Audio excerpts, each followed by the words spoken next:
Warren Briggs was 41 years old when his wife of 12 years handed him divorce papers, opened the front door, and kicked him out with nothing but a duffel bag. Trish kept the house, kept the savings, or what she claimed was left of it, and kicked him out like he was nothing. She had spent 14 months quietly draining their joint account into a secret life she was building with another man, certain that Warren was too passive, too predictable, too soft to ever see it coming. And for a moment, it looked like she was right. But what Trish never understood was that the quietest man in the room is not always the weakest one. Warren didn't just survive being kicked out with nothing. He built something, quietly, deliberately, the way he had always built everything.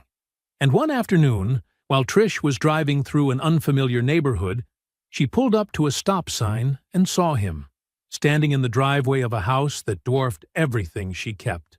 A Rolls-Royce parked beside him, and a woman in his arms who made her jaw go slack. Warren looked up, met her eyes, and gave her one calm nod. Before we jump into the story, comment where in the world you are watching from, and subscribe, because tomorrow's story is one you need to hear. The coffee was still hot. That was the detail Warren Briggs would remember later. Not the sound of Trish's heels on the hardwood. Not the way the morning light came through the kitchen window and fell across the table in clean yellow stripes. He would remember that his coffee was still hot when everything changed. He sat at the kitchen table the way he always did on Tuesday mornings. Files spread open in front of him. A red pen tucked behind his ear. His reading glasses pushed up on his nose. The project on the table was a drainage assessment for a stretch of county road outside Marietta. 60 pages of soil data, load calculations, and site photographs that most people would find deeply boring. Warren found them peaceful. Every number told the truth. Every measurement meant something. You asked the right questions, you got the right answers. Simple as that. He was a builder, had always been one. Not just in the professional sense, though he was that too. Warren Cole Briggs, licensed civil engineer, founder and principal consultant of Briggs Infrastructure Solutions, LLC. He had spent 16 years designing the things most people drove over and walked across and never thought about. Bridges, drainage systems, load-bearing roadbeds, the invisible architecture underneath daily life. His clients were municipalities and private developers who needed someone who would not cut corners, would not guess, and would not miss. Nobody called Warren Briggs twice because they had to. They called him again because he was right the first time. He reached for his mug without looking up from the drainage report. That's when he heard her. Trish's footsteps came down the stairs with a particular kind of purpose. Heels, not the flat slippers she wore on lazy mornings. He glanced up. She was dressed sharply. A fitted blazer, dark slacks, her hair pinned back in the way she wore it when she had a showing or a meeting. She was a real estate agent, so a dressed morning wasn't unusual. What was unusual was that she hadn't mentioned anything last night. No, I've got an early showing over dinner. No alarm set on her phone. He noticed. He didn't say anything. Morning, he said. She didn't answer. She moved to the counter, poured herself no coffee, and stood with her back to him for a moment. Warren watched her the way he watched a structure he wasn't sure about yet. Quietly, without judgment, just gathering information. She turned around. Something in her face was locked down tight. Not angry exactly, more like decided. In her hand was a manila envelope. She crossed the kitchen in 4 steps and set it on the table in front of him, right on top of the drainage report. The metal clasp clinked softly against the table. She crossed her arms and stood back. Warren set down his coffee. He looked at the envelope, then up at her. Her eyes were flat and steady. She wasn't nervous. She had practiced this moment. He could tell.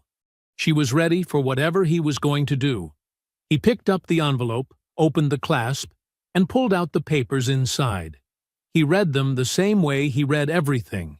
From the beginning, without skipping, without rushing. He turned each page carefully. 12 pages total. Filed with the Fulton County Court 11 days ago. Trish had retained an attorney named Gerald Marsh. Warren had never heard of him, but the filing was clean and organized. Somebody had put real thought into it. He read every word. Trish stood there with her arms crossed, waiting for the explosion. He could feel her waiting for it. The raised voice, the slammed table, the panic. Something she could point to later. He gave her nothing. When he finished, he set the papers down flat and folded his hands on top of them. "You want the house," he said. His voice was even. "The joint savings. A portion of my consulting income. I'm entitled to all three." Her voice was practiced. "Gerald says the case is straightforward." Warren nodded slowly. He looked at her for a long moment. "Is there someone else?" She didn't flinch, didn't hesitate, looked him dead in the eye and said, "No." The kitchen was very quiet. "I need 48 hours, Warren said. "Before I sign anything, I want to sit with my own attorney." Something moved across Trish's face. A brief, barely there loosening, like she'd braced for a fight and was relieved to skip it. "Fine," she said. "That's fine." She picked up her purse from the counter and walked to the door that led to the garage. She didn't say goodbye. Warren listened to the garage door open, listened to her car back out, listened to the neighborhood go quiet again. Then he sat still for a little while with his hands still folded on top of the divorce papers.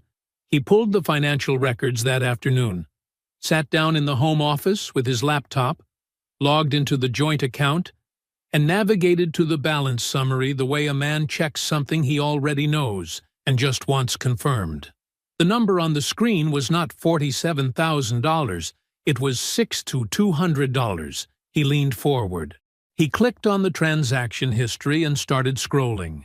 His eyes moved slowly down the screen, line by line, date by date. Every withdrawal was under the bank's standard flagging threshold, small enough to look like nothing by itself. But there were dozens of them, stretched across the last 14 months, in a pattern so deliberate and so patient that the breath left his body slowly, like air leaving a sealed room. Every transfer had gone to the same account number, one he had never seen. Warren sat very still. He didn't cry. He didn't slam the desk or stand up or make a sound. He just sat there with the screen glowing in the quiet room, looking at what 14 months of careful, calculated betrayal looked like when laid out in rows. Then he closed the laptop. He picked up his phone. He called Uncle Harold. Uncle Harold's porch light was already on. That was the first thing Warren noticed when he pulled into the driveway on Kellner Street. The warm yellow glow above the front door, steady against the dark. Harold's neighborhood was quiet at this hour. Old oak trees lined both sides of the street, their branches reaching toward each other overhead, like the vault of a cathedral. Warren sat in the truck for a moment before cutting the engine. He grabbed the duffel bag from the passenger seat and got out. Before he could knock, the door opened. Harold Briggs was 67 years old, with close-cropped silver hair, reading glasses pushed up on his forehead, and the calm, unhurried expression of a man who had been expecting this visit for a long time. He was still dressed. He had a dish towel folded over his shoulder, and the faint smell of reheated food drifting from somewhere behind him. He looked at Warren. He looked at the duffel bag. He stepped aside and held the door open. "I made extra," he said. They sat at Harold's kitchen table the way they had sat together 100 times before. Coffee between them, the overhead light warm and steady, the rest of the house quiet. The table was old, dark-stained oak with shallow rings from years of mugs. Warren had done homework at this table as a teenager after his father died, and Harold had quietly become the man who showed up. Warren opened his phone and pulled up the screenshots he'd taken of the account history. He laid the phone on the table and turned it toward Harold without saying anything. Harold put on his glasses. He didn't speak for almost 2 minutes. He just looked at the screen, scrolling slowly with one careful finger, his eyes moving the same way Warren's had, line by line, date by date. His expression didn't change much, just a slight tightening around the jaw. The kind of look a man gets when a number confirms something he'd hoped was wrong. He set the phone down. "How long?" Warren asked. 14 months, Harold said. "Give or take." He picked up his coffee. "These amounts? You see how they stay under 3,000 each time?" Warren nodded. "That's not careless spending." Harold's voice was measured and flat. "That's structured. Somebody knew the thresholds. They knew exactly how much to move at one time to keep the bank from generating an alert." He set his mug down. "That takes planning, Warren. That takes knowledge and patience, and a person who was thinking about this for a long time before they started." The kitchen was very still. "The account she transferred to," Warren said. "I don't recognize the number." Harold nodded slowly. He said nothing else about it that night. He didn't need to. The shape of the thing was already clear. They both understood what they were looking at. The next morning, Warren drove back to the house. Trish's car was in the driveway. He hadn't called ahead. He parked, walked to the front door, and let himself in with his key. She came around the corner from the kitchen when she heard the door, and her expression shifted fast, from surprise to something measured and composed. "I need more time," Warren said. "I'm not signing anything yet." The composure held for exactly 3 seconds. "I want you out of this house today, Warren." "Trish." "Today." Her voice was sharp now. No more practiced calm. "I've been more than patient. I'm done waiting." He looked at her. "Are you serious right now?" She walked to the front door and pulled it open. Then she stepped to the side of it, standing there like a bailiff, like she had rehearsed this part too. Warren looked at her for a long moment. Then he went upstairs. He packed a proper bag this time. Not just what fit in a duffel, clothes, his good-dress shoes, the folder of personal documents he kept in the nightstand, his father's watch from the top of the dresser. He moved through the bedroom slowly, deliberately, without slamming drawers or making statements. He took what was his and left everything else exactly where it was. When he came back downstairs, she was still at the door. He walked toward her, stopped just inside the threshold. She said, "I always knew you'd leave quietly." Warren looked at her, really looked at her, the set of her jaw, the careful stillness of her posture, the small, satisfied lift at the corner of her mouth. He read her the way he read a structure that had failed, looking for the moment it was decided. "I'm not leaving quietly, Trish," he said. "You're just not worth the noise." She closed the door. He sat in the truck in the driveway for a while. The engine was off. The street was ordinary around him, a neighbor's sprinkler running, a dog barking somewhere down the block, clouds moving slowly across a plain white sky. Then he put the truck in reverse and drove away without looking back. That night, Warren sat on the edge of the bed in Harold's spare bedroom. The room was simple and clean. A lamp on the nightstand. A window facing the oak trees. He sat with his hands laced together between his knees, looking at the floor, not thinking anything in particular, just feeling the weight of the day settle. Harold appeared in the doorway. He leaned against the frame with his arms folded, easy and unhurried, watching his nephew the way he always had, like a man who knew the difference between broken and bent. "You're not broken," Harold said quietly. "You're just at the foundation." He paused. "And you know better than anybody. Everything starts there." The office of Attorney Constance Dade was on the 14th floor of a glass building in Buckhead, and everything about it communicated the same thing: precision. No clutter, no soft edges. The desk was dark walnut, clean as a drafting table. The bookshelves behind it were organized by subject and color-coded with small tabs. On the wall to the left, a single framed document, her law degree from Emory, hung level and centered. There were no motivational quotes, No decorative plants, just clean lines and the kind of stillness that belonged to a person who did not waste space. Warren arrived 7 minutes early. He sat in the waiting area with a manila folder on his knee, printed bank records, the divorce filing, and a one-page summary he had written himself, organized chronologically. When the receptionist called his name and walked him back, Constance was already standing at the side of her desk, reviewing something on a legal pad. She looked up when he entered. She was a tall black woman in her mid-40s, with a sharp, direct gaze and the unhurried posture of someone who had heard every version of every story. She wore a charcoal blazer and small gold earrings. No wasted presentation. She shook his hand once, firm, and gestured to the chair across from her. "Mr. Briggs," she said, "tell me what you have." Warren sat down, opened the folder, and began. He didn't editorialize.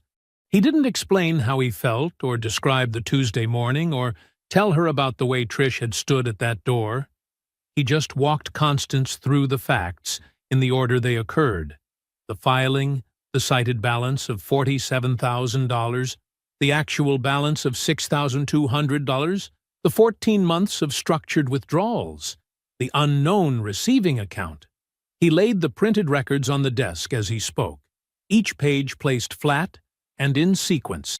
Constance did not look at him the way most people had looked at him this week, with that particular mixture of sympathy and alarm, like they were watching a man try not to fall.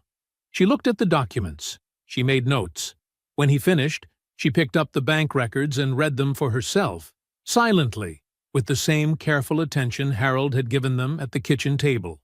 Then she set the papers down and looked at him directly. "You brought the filing and the records the same week she served you," she said.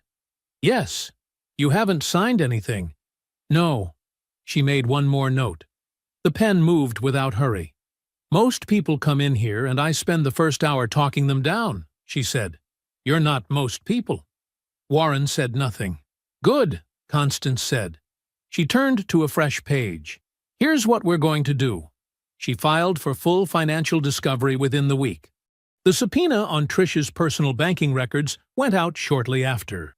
Constance was precise and quick, and Warren understood within the first 2 meetings that she was exactly the instrument this situation required. Not a counselor, not a handholder, but a woman who built cases the way Warren built load plans, from the foundation up, with nothing left unsupported. While they waited for the subpoenaed records to come back, Warren moved into a furnished apartment in Midtown. 10th floor, a one-bedroom with a desk by the window and a direct line of sight to the city skyline. He didn't decorate it. He didn't need to. It wasn't a home yet. It was a position, a place to work from while the larger structure took shape. He went back to work. His private consulting firm, Briggs Infrastructure Group, was still operational. Uncle Harold had recommended he incorporate it independently 3 years into the marriage, quietly, carefully, as a professional safeguard. Warren had done it without drama and without telling Trish much about it, not out of secrecy, but because she had stopped asking about his work by then and he had stopped volunteering information into the silence. The firm had 2 active municipal contracts. Both required his attention. He gave them both everything he had. He worked long hours and slept without difficulty. He didn't drink more than usual. He didn't call Trish. He went to Harold's for dinner on Sundays and came home to his apartment and sat at the desk by the window and built things on paper until the city outside went quiet. 2 weeks after the subpoena was filed, Constance called. "Come in tomorrow morning," she said. 9 o'clock. He was there at 8:52. Constance was already at her desk when he arrived. The legal pad was open. There were 2 sets of documents on the desk, the originals from Warren's file and a new set of printed records he hadn't seen before. She let him sit down and get settled before she spoke.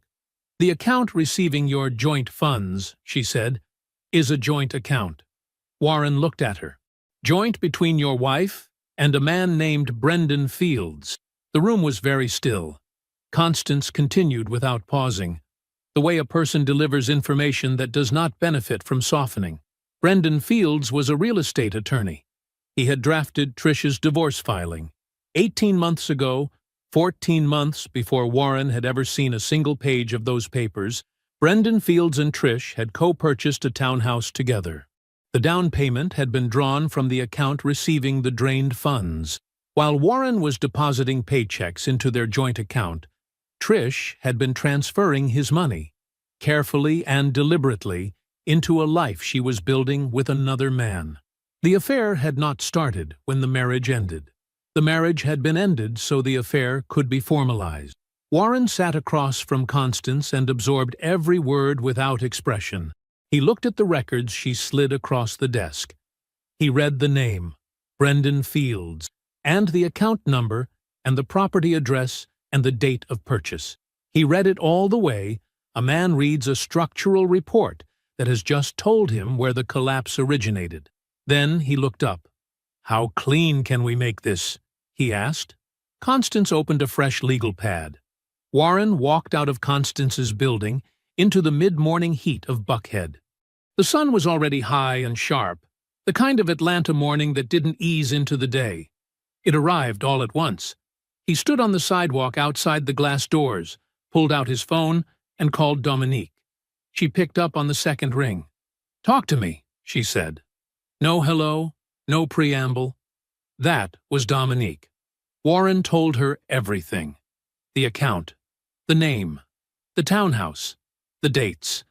He kept his voice even and low, the way he always did, standing still on the sidewalk while foot traffic moved around him like water around a post.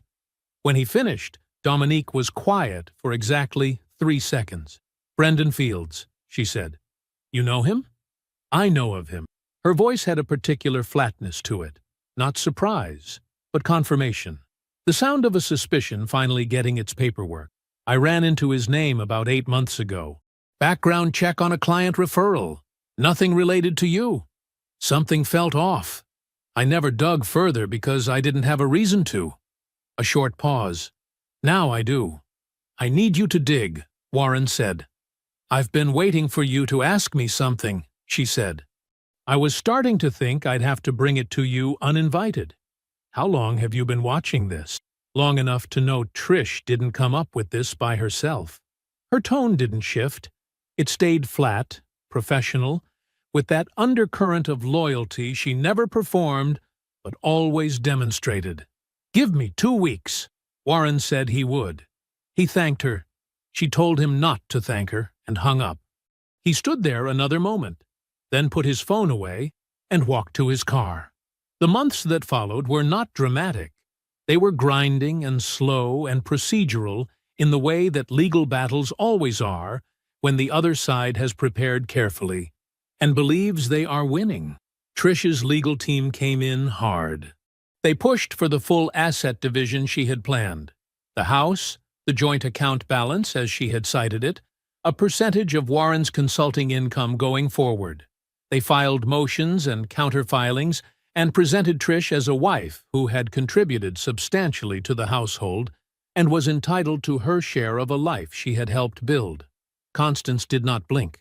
She introduced the fraudulent fund transfers in discovery with the kind of organized, documented precision that was difficult to argue against in a room where everything had to be proven on paper. The records showed exactly what they showed. 14 months of deliberate, structured withdrawals from a marital joint account, transferred to an account co-held with a man Trish had claimed not to know romantically. The down payment on the townhouse. The dates, the amounts, all of it clean, documented and damning. Trish's claims did not collapse all at once. They weakened the way a structure weakens under load, gradually, then decisively. By the 3rd month of proceedings, her legal team had shifted from aggressive to defensive. By the 5th month, they were negotiating. Warren said very little throughout. He showed up when Constance required him, answered questions precisely, and let her do the work she was built for. In the hallways outside the hearing rooms, he did not look at Trish with anger. He did not look at her with longing. He looked at her the way he looked at a project that had gone over budget and off-spec, with clear eyes and the focused attention of a man who was already calculating what came next. She looked back at him like she was searching for the version of him she expected to find, the one who would be diminished by this, the one she had planned for. She didn't find him. Outside the hearing rooms and away from Constance's office, Warren worked. He had dinner at Harold's every Sunday. Harold cooked, asked practical questions, and did not offer more comfort than Warren needed. They talked about the business, about contracts, about the city's infrastructure budget cycle, and where the opportunities were lining up. Harold had a way of steering conversation toward the future with such consistency that being around him made the past feel like something you'd already filed correctly. In the 6th month of proceedings, Briggs Infrastructure Group was awarded a municipal contract that was the largest in the firm's short history. A drainage and road foundation project covering 3 city blocks in a southwest Atlanta neighborhood that had been flooding during heavy rain for years. It was the kind of contract that warranted a press release, a celebration, maybe a dinner with the team. Warren told no one outside of Harold and the 2 engineers on his staff. He signed the contract, filed the paperwork, and went back to work. The consulting firm grew quietly, the way everything he built grew, without announcement, without performance, without anyone watching who wasn't supposed to be there. The divorce was finalized on a Thursday morning in October. It was not the settlement Trish had designed. It was not the financial demolition she had spent 14 months engineering. Constance had built the case too carefully for that. Warren did not walk away with everything. He hadn't expected to. But what he walked away with was solid ground. Enough. More than enough to build from. He signed the final papers in Constance's office, at the same dark walnut desk where they had first sat together. Constance handed him the pen without ceremony. He signed where she indicated, read each page before he did, and handed the folder back to her when it was done.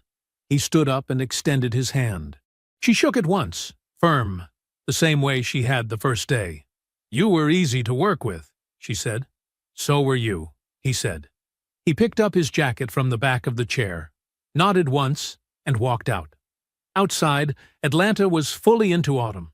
The air had finally broken, cooler and clean, the light coming in at that low, golden October angle that made the city look like it was lit from somewhere deliberate.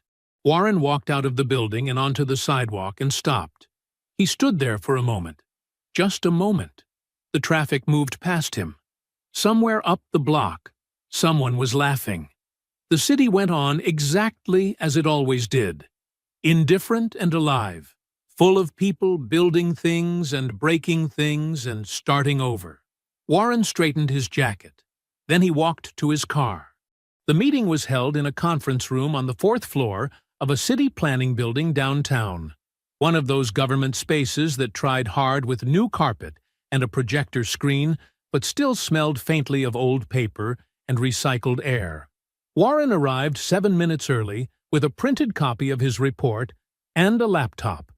He sat up quietly at one end of the long table and watched the room fill. City planners, a deputy commissioner, 3 developers in dark suits who sat together and checked their phones. 2 architects Warren didn't recognize. A woman from the zoning board who seemed to already disagree with everything before anyone had spoken. The meeting started at 9. Warren presented first. He walked through the infrastructure findings the same way he always did, without slides full of noise, without overselling, without performing enthusiasm for people who had already read the summary. He pointed to what the data showed. He explained what it meant for the proposed development corridor. He answered 2 questions from the planners, one from the deputy commissioner, and sat back down. Then Adaeze Okonkwo stood up. Warren noticed her before she spoke. She had been sitting across the table and slightly to his left, and she had been paying close attention, not taking notes, but listening in that particular way that meant she was already thinking 2 steps ahead of whatever was being said. She was sharp-featured and still, with the kind of presence that didn't announce itself, but simply occupied the room. When she stood, she didn't reach for notes. She spoke about the mixed-use development proposal from memory, with the precision of someone who had been living inside the problem for months. She argued for a design approach that centered walkable density in the Eastern Corridor, which happened to be exactly what Warren's report had flagged as the highest yield structural opportunity in the entire project zone.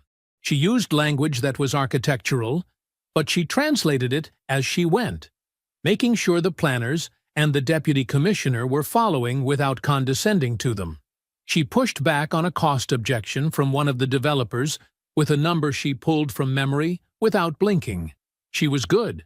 She was genuinely, specifically good. Warren found himself leaning forward slightly without meaning to. The meeting broke at 11:15. People gathered laptops and coffee cups and split into smaller clusters of conversation. Warren packed his bag, then crossed the room. "Ms. Okonkwo." She turned. Up close, she was maybe 5'6", in a tailored dark green blazer, and she looked at him with the direct, assessing calm of someone who had been looked past in enough rooms to have stopped giving people the benefit of the doubt. "Your presentation," Warren said. The Eastern Corridor argument. That was the right call. She studied him for exactly one beat. "Your infrastructure report supported it," she said. "Eventually. It supported it throughout. It supported it in footnote 14, she said. "You buried the best recommendation in the report in a footnote." She tilted her head slightly. "Why?" He opened his mouth, then closed it. Then he laughed, a full, real, completely unguarded laugh that came from somewhere he hadn't visited in a long time. The sound surprised even him. She watched him with something that was almost amusement. "That's not a denial." "No," he said, still recovering. "It's not." He shook his head. "I didn't want to overreach. The footnote was a flag. I expected someone to find it." "Someone did," she said, and extended her hand. "Ada Okonkwo." Warren Briggs. They shook. Her grip was firm and brief, and she didn't make a thing of it. They ended up talking in the hallway for 20 minutes. It started as a professional debrief. The Eastern Corridor, the drainage concerns, how the zoning board's objections could be addressed with a phased approach, and became something else, gradually, without either of them steering it there. At some point, Warren mentioned that he was recently divorced. He didn't know exactly why he said it. It felt like information she should have if they were going to talk like this. Ada's expression didn't change. She nodded once. "Okay," she said. "Then, I want to be straightforward with you. I have zero interest in being anyone's rebound." "That's fair," he said. "It's not a judgment," she said. "It's just who I am. I don't do placeholder." "Neither do I," he said. She looked at him a moment longer, then reached into her portfolio case and produced a business card. He took it and handed her one of his. She glanced at it, tucked it away, and told him her firm would be in touch regarding the zoning collaboration. He said he looked forward to it. They walked toward separate elevators. Their firms began collaborating on the zoning project 3 weeks later. Email became a phone call. A phone call became coffee in the lobby of a building they were both presenting at. Coffee became dinner at a quiet place in Ponce City Market that Ada chose and Warren was 10 minutes early for. Then, a second dinner. The dinners were easy, unhurried. Ada asked about his work, not politely, but with actual curiosity, the kind that pushed back when she disagreed and went quiet when she was genuinely thinking. She challenged his assumptions about the Southwest Corridor project and was right often enough that he stopped being surprised by it. She talked about her own firm with the directness of someone who had built something real and didn't need to perform modesty about it. She never once made him feel small. Several months after that first meeting, they were at a rooftop restaurant in Midtown. A warm evening, the Atlanta skyline spread out behind her, the air finally carrying a hint of summer's end. Ada swirled what was left of her wine and looked at him across the table. "What are you working toward?" she asked. Not what are you building? What are you working toward? The distinction was intentional. He knew that about her by now.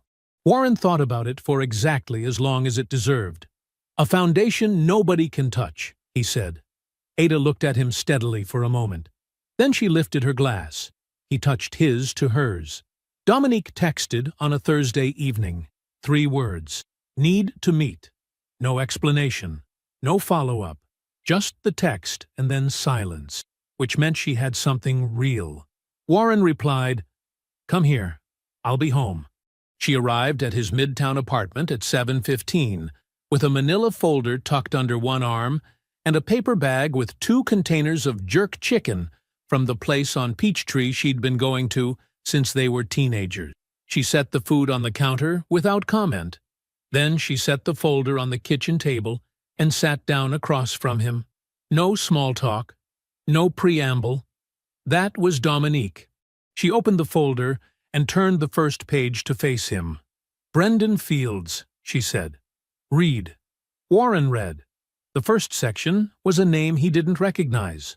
Paulette Mercer, 41, currently residing in Decatur. Former wife of a software executive named Gary Mercer, from whom she divorced approximately 3 years ago. The attorney who helped her structure the divorce filing, who advised her on asset strategy, who positioned her for the most favorable outcome, was Brendan Fields. After the divorce, Brendan entered into a relationship with Paulette. Warren kept reading. 14 months into that relationship, Paulette had signed a power of attorney at Brendan's recommendation, a document he described as a formality for managing a property refinancing. What it actually authorized was the transfer of 2 jointly held real estate assets out of her name. By the time Paulette understood what she had signed, the transfers were complete. Brendan had used the properties as collateral for a private loan. Paulette had nothing. She had been in active civil litigation for 11 months, trying to recover what she lost. Warren set the page down. "She's still in court?" he said. "Still in court," Dominique confirmed. "Her attorney filed last year. Discovery is ongoing." She paused. She didn't know she wasn't the first. Warren looked at her. "Trish is the second," Dominique said. "That we know of." He sat with that for a moment, the full shape of it. Brendan had not fallen into something with Trish. He had moved into her the way he moved into everything, the way a man moves into a house he has already decided to take. He had identified her. He had made himself useful to her. He had waited until she did his work for him, until she burned her own marriage down, and handed him the ashes to build on. "She doesn't know," Warren said. It wasn't a question. "No," Dominique said.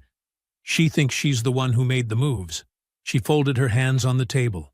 "She's not the architect, Warren. She's the material." He didn't say anything for a moment. He looked down at the page.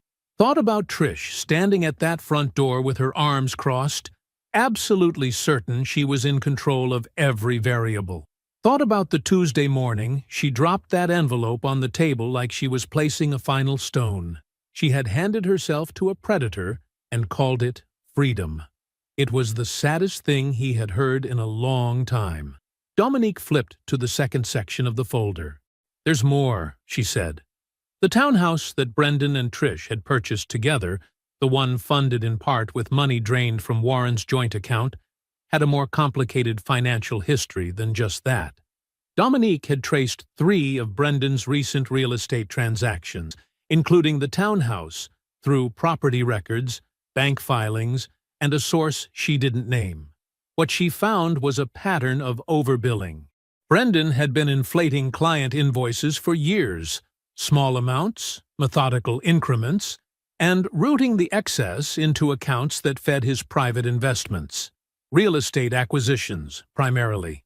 The kind of transactions that looked clean from the outside because the money entered through a legitimate legal billing system before it was redirected.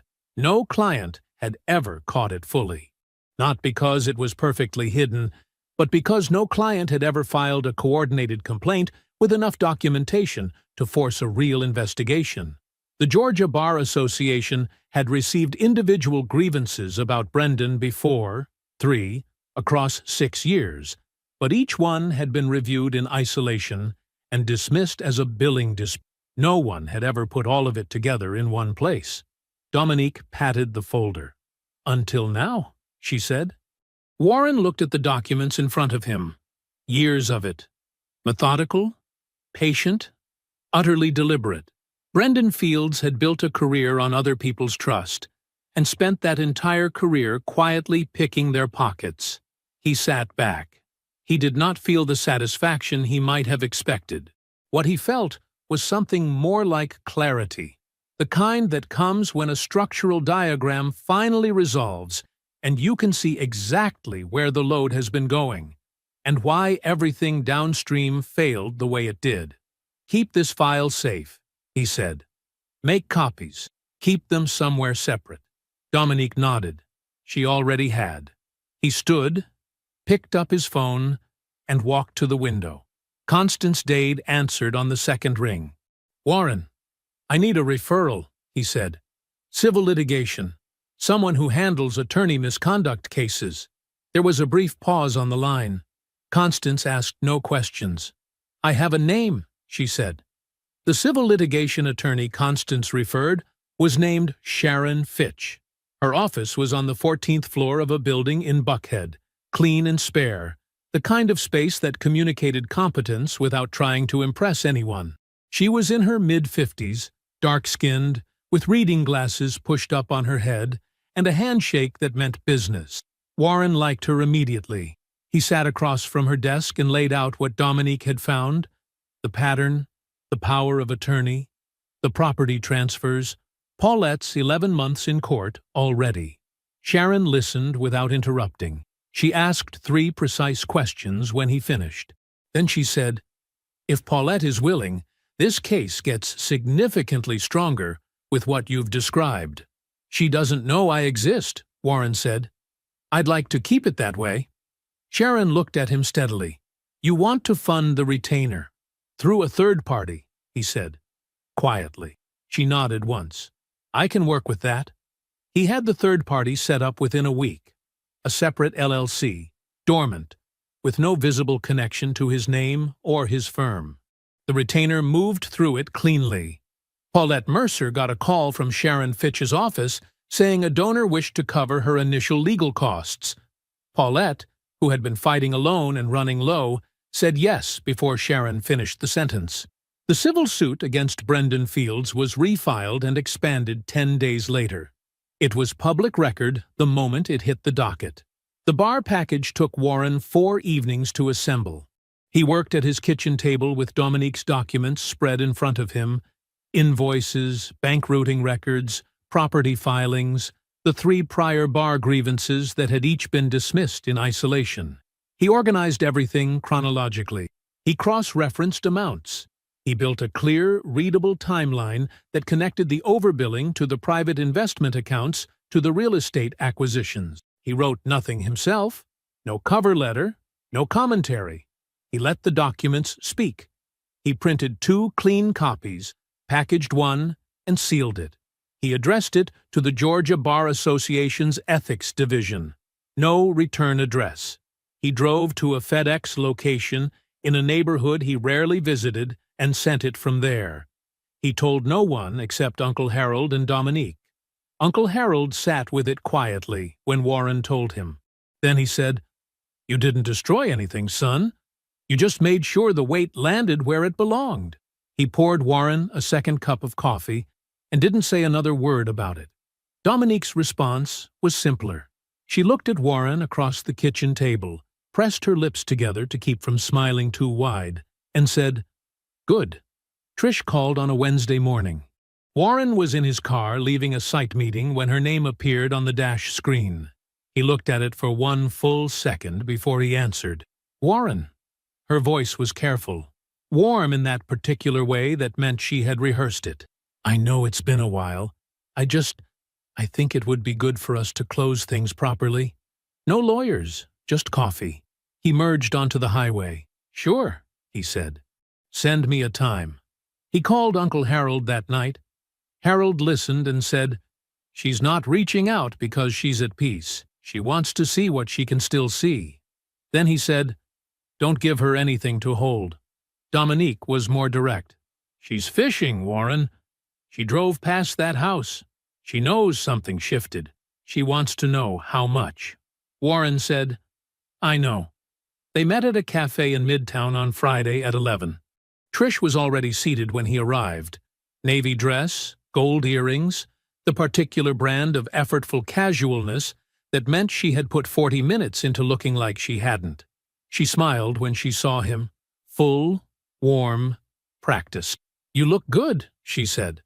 "You too," he said, and sat down. She asked about his work with the gentle, curious tone of someone who had never once asked about his work when it counted. He told her things that were true and meaningless. A project timeline, a city contract, the general shape of a busy quarter. Nothing she could use. She nodded like she understood any of it. Then she said, leaning forward slightly, "I hear your firm has been doing really well." "It's been a good year," he said. She smiled. "I always knew you had it in you." He looked at her evenly. Let that sit exactly where she left it. Then he said pleasantly, "How's Brendan?" A small hesitation, just a fraction. "Good," she said. "Really good, actually." Warren nodded. "Glad to hear it." He picked up his cup. He should make sure he has his own attorney, though. Not someone from his network. Someone independent. Property disputes get complicated when they cross state lines. Trish went still.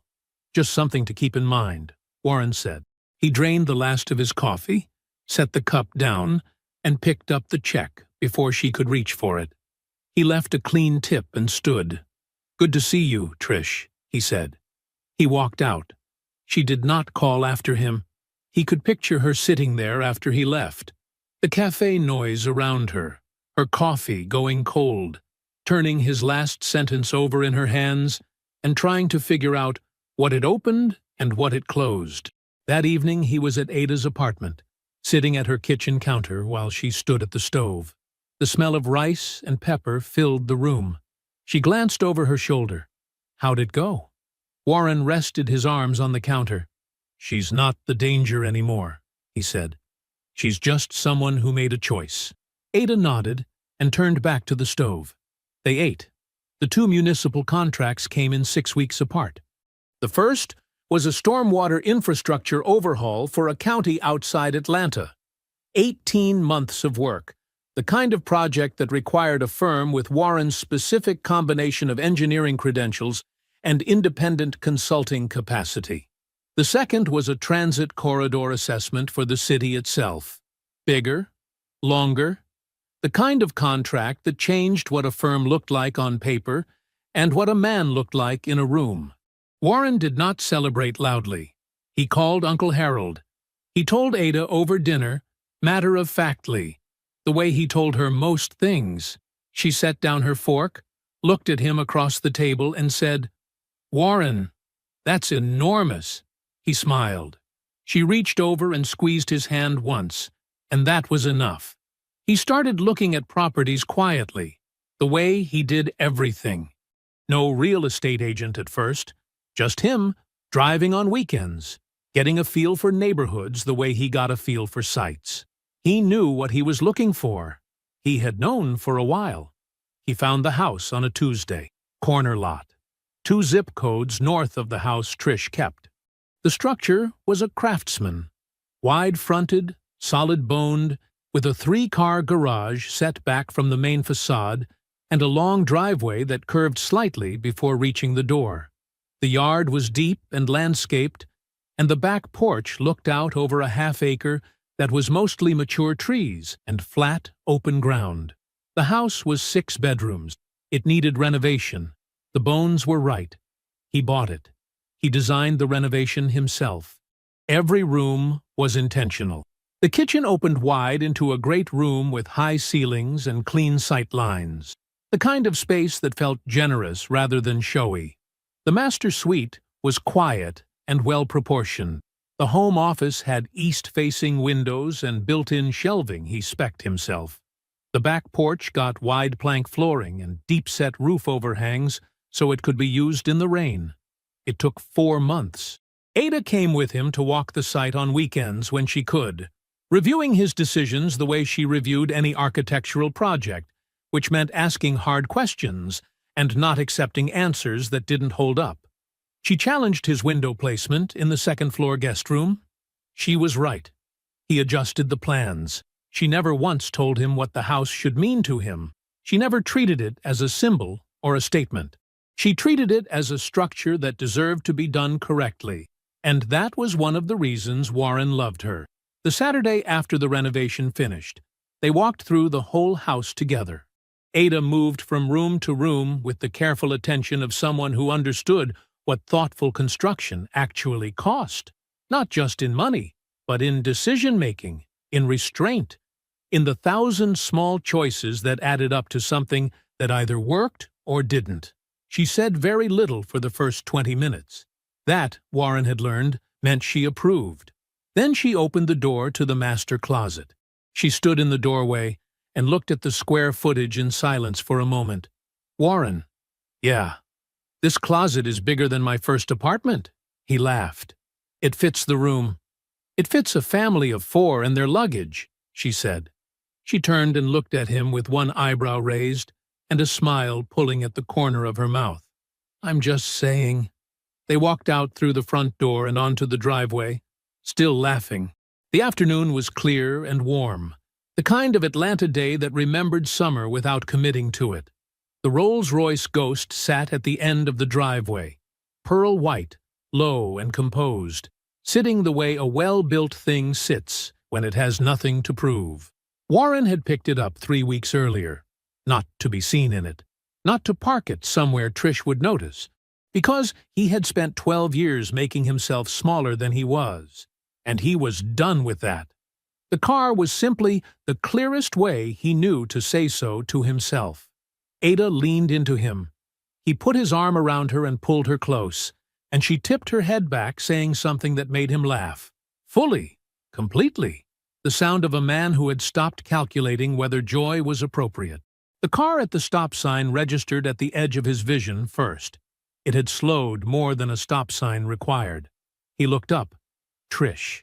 Behind the wheel, GPS still glowing on her dashboard, the address of a stranger's house on the screen. She had not moved when the sign cleared.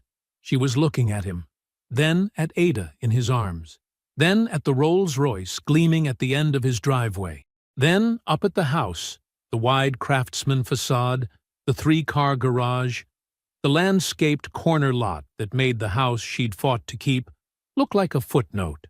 Warren looked at her. He gave her one nod, calm, unhurried, the nod of a man with nowhere to be and nothing to explain. Then he turned back to Ada. A car horn sounded from behind Trish's car, once, short, impatient. She drove away. She pulled into a parking lot 2 blocks away and sat with the engine running. The GPS recalculated. She ignored it. She stared at the windshield and thought about the house, the sheer size of it, the corner lot, the garage. She thought about the Rolls-Royce sitting in that driveway the way a man's shoes sit by his own front door, like it belonged there, like it had always been there, like it was never going anywhere. She thought about the woman wrapped in Warren's arms, the easy way she fit there, the way neither of them had been performing anything for anyone. And then there was the laugh. She had heard it through her closed window as she sat at the stop sign. Full and unguarded, the sound of a man with nothing held back. She could not remember that laugh. 12 years, and she could not place a single moment when Warren had laughed like that.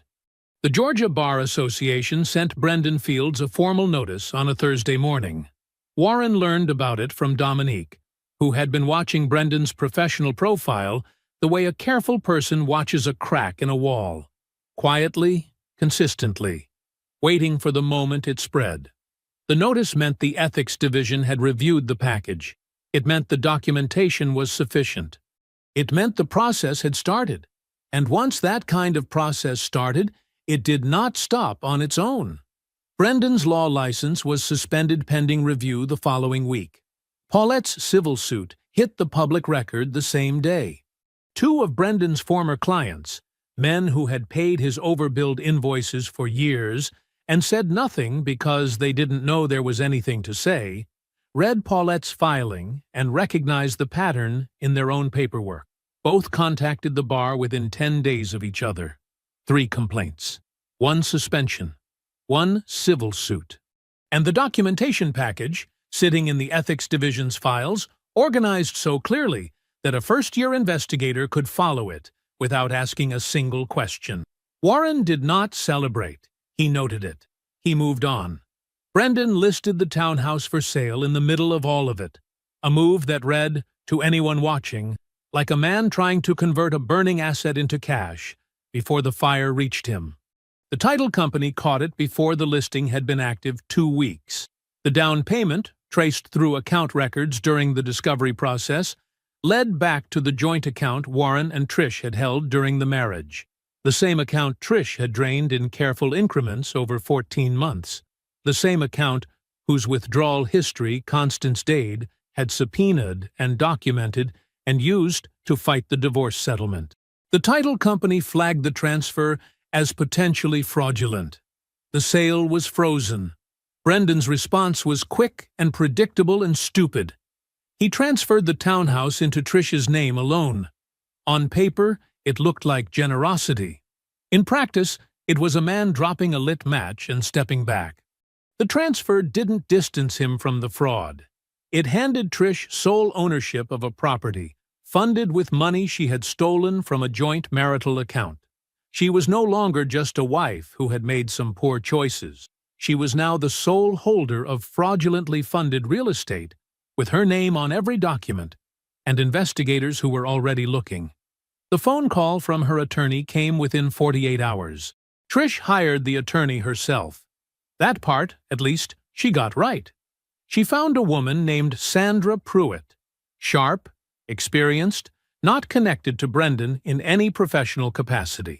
Sandra looked at the full picture in their first meeting and told Trish plainly that cooperation was her only viable path away from a co-conspirator charge. Trish cooperated. She answered questions. She provided records. She gave them everything they needed about Brendan's structure and his methods and the account she had not fully understood she was building with stolen money. She lost the townhouse entirely.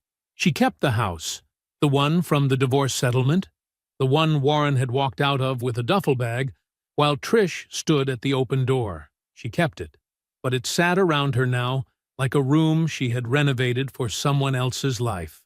Her income, without Brendan's resources threaded through it, could not carry the mortgage the way she had planned. She was not destitute, but she was smaller than she had built herself to be. Quietly, measurably smaller. Beverly Holloway called Warren on a Wednesday evening. He saw the name on his phone and answered on the second ring. Her voice was careful. She did not say much directly. She was a proud woman and did not know how to ask what she wanted to ask. She said she had heard through family that things were difficult for Trish, that there was some trouble, that things were not what they were supposed to be. Warren listened. He did not confirm or explain or fill in any gaps. When she finished, he said quietly, "Make sure she has good people around her, Ms. Beverly." Beverly was silent for a moment, the kind of silence that meant something was being considered rather than avoided. Then she said, "Warren, you were always too good for foolishness." He thanked her. He told her to take care of herself. He meant it. Trish appeared at his office on a Friday afternoon without calling ahead. His assistant looked uncertain when she announced herself. Warren said to send her in. She sat down across from his desk. He had seen Trish composed under pressure more times than he could count. She was a woman who could hold herself together in almost any situation. But she was not composed now. She was not crying. She was something worse than crying. She was fractured. The kind of fractured that happens when the structure a person has been holding together finally runs out of places to brace itself. She looked at him and said, I know you did this. Warren held her gaze. His voice was even. I didn't do anything to you, Trish. I just stopped protecting you from the things you did. Her jaw tightened. He stood. Get an attorney. One you found yourself. She left. In the elevator, alone, she finally cried. Warren walked back to his desk, sat down, and picked up his phone. He typed 2 words to Ada. It's done. Her reply came back in under a minute. Dinner at 7. I'm making jollof. He set the phone down on his desk, and he smiled. The smell hit you before you even reached the front door. Gumbo on one side, pepper soup on the other. Rich, competing, neither one willing to give an inch. From the driveway, if you stood still long enough, you could almost hear the argument happening in the kitchen. The same argument that happened every Sunday. The one Uncle Harold always started, and Ada always finished, and that Warren had long since stopped trying to referee. He had learned to simply eat both. Harold's car, a burgundy Buick he had owned for 11 years and refused to replace, sat parked beside Ada's white SUV. The Rolls-Royce Ghost was at the end of the driveway, sitting in the afternoon light the way it always sat, unhurried, certain of itself, like it had always been there, and always would be. The Craftsman house behind it filled the corner lot, the way Warren had always intended it to, wide across the front, deep in the back, the kind of house that didn't need to announce itself because its presence did that on its own. Inside, the housewarming was a belated one. Ada had moved in 7 months ago, officially, though she had been spending more nights than not for months before that. Her architectural drawings were framed in the hallway now, not as decoration, but because Warren had asked to hang them and she had let him, which was its own kind of statement. Their firms had formally collaborated on 2 city development projects in the past year. The second one, a mixed-use corridor in southwest Atlanta, had won a regional planning award that sat on the shelf in Warren's home office between his engineering certifications and a photograph of him and Uncle Harold at a job site 15 years ago. Dominique arrived at 4 o'clock with a bottle of champagne under her arm and an envelope in her hand. She handed the champagne to Ada without ceremony and the envelope to Warren with a look that said everything before he even opened it. He opened it. Inside was a card. No signature, no flourish. 3 words, written in Dominique's precise, no-nonsense handwriting. I told you. Warren laughed. A full, unguarded laugh that came up from somewhere deep. He held the card up so Ada could see it from across the room. Ada read it, looked at Dominique, and shook her head slowly. You are something else. I am consistent, Dominique said. Which is different. Harold emerged from the kitchen at that moment with a wooden spoon in his hand and gumbo on his apron, looked at all 3 of them and said, Whatever y'all are celebrating out here, come do it over a bowl. The rue didn't take all afternoon to be ignored. Brendan Fields was facing criminal charges. The referral from the Bar Association's Ethics Division to the State Attorney General's office had taken 4 months to produce an indictment, but it had produced one. Client fund fraud. Misappropriation. The overbilled accounts, documented so clearly in the package Warren had assembled, had given investigators everything they needed to work backward through years of transactions. 2 of his former clients had agreed to testify. He was no longer practicing law. His license, suspended first, then revoked, was gone. The Polish was gone with it. The tailored suits, the authoritative voice, the practiced way he occupied a room as though the room had been waiting for him. All of it required a platform. He no longer had one. He was simply a man who had spent his career building on other people's foundations, and had none of his own left to stand on. Warren knew this the way he knew most things now, through Dominique, through Constance, through the quiet channels that carried information to people who had been paying attention. He did not dwell on it. It was simply a fact about the world, the way gravity was a fact. Brendan had built wrong. The structure had failed. That was the whole of it. He had heard about Trish through Marcus Webb, a mutual contact from their old neighborhood who mentioned it without drama over the phone one afternoon. She had sold the house. The mortgage had become unmanageable on her income alone, without Brendan's money threaded through the budget the way it had been. She was in an apartment now, across town. Smaller, quieter. A job that paid the bills without matching the life she had mapped out for herself. Marcus said it. The way people say things they think will land harder than they do. Warren said, "I hope she's doing all right."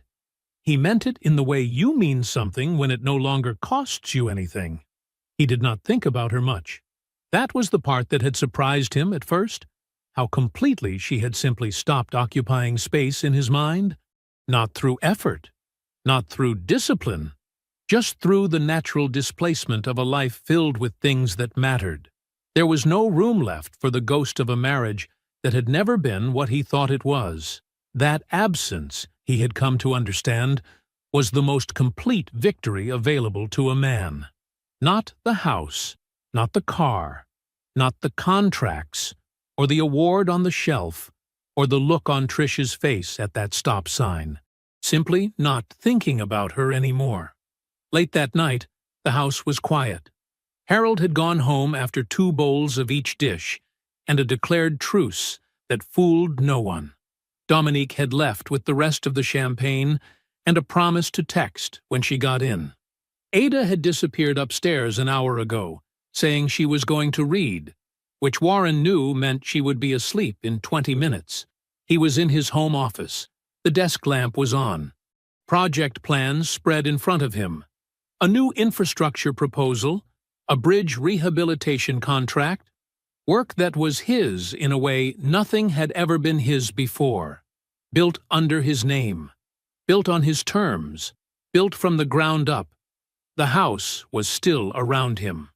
The real, permanent kind of still that only happens when a place has been filled with the right people for long enough that their absence in a given moment doesn't feel like emptiness. It feels like rest. He heard the soft sound of footsteps in the hall.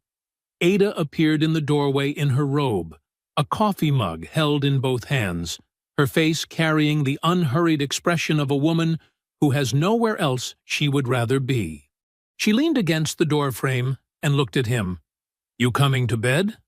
Warren looked at her. He thought about a Tuesday morning, a kitchen table, a manila envelope dropped in front of a man who had been reading blueprints over coffee. He thought about the withdrawal history on a screen, about a duffel bag on a passenger seat, about a front door closing behind him, and the sound it made, final, clean, the sound of one life ending so another could begin. He thought about Uncle Harold's spare bedroom, and the edge of a bed and 2 hands laced together, and a man in a doorway who said, "You're not broken. You're just at the foundation." He looked at the plans on his desk. He closed his laptop. "Yeah," he said. "I'm done. I hope you enjoyed that one." Be sure to like the video and subscribe so you don't miss the next story. I've picked out 2 more for you that I think you'll really like.